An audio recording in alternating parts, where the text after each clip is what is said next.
Іди, людям, туди-сюди, поклоніся. Добре, поклонюся. Дівчинки, поклонюся. Будь ласка.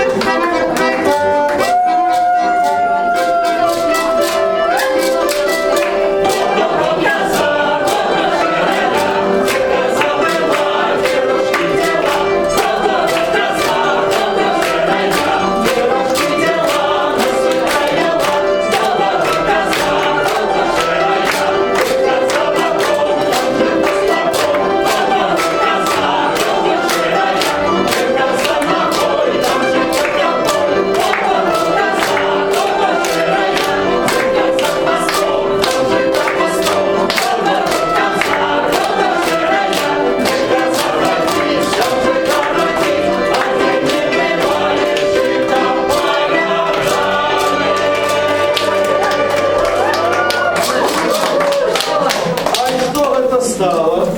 Наша коза здохла, пропала. Ну, треба...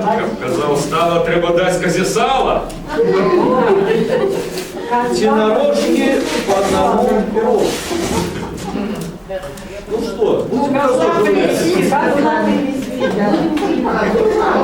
Я хотя треба подимати козу, не що есть.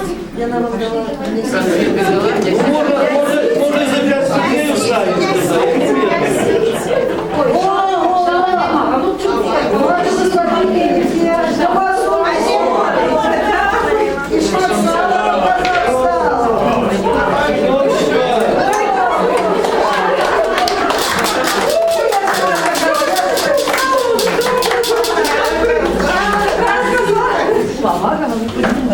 Ну, вядома, коза – это символ колядов, символ урожаю, символ добробыта, символ того доброго життя. По-перше, это и молоко коза.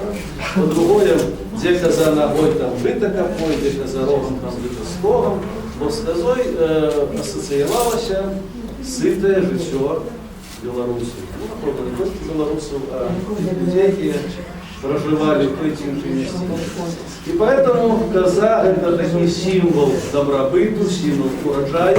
И когда колядовщики ходили, то господари, и, конечно ж, николи ничего не шкодовали.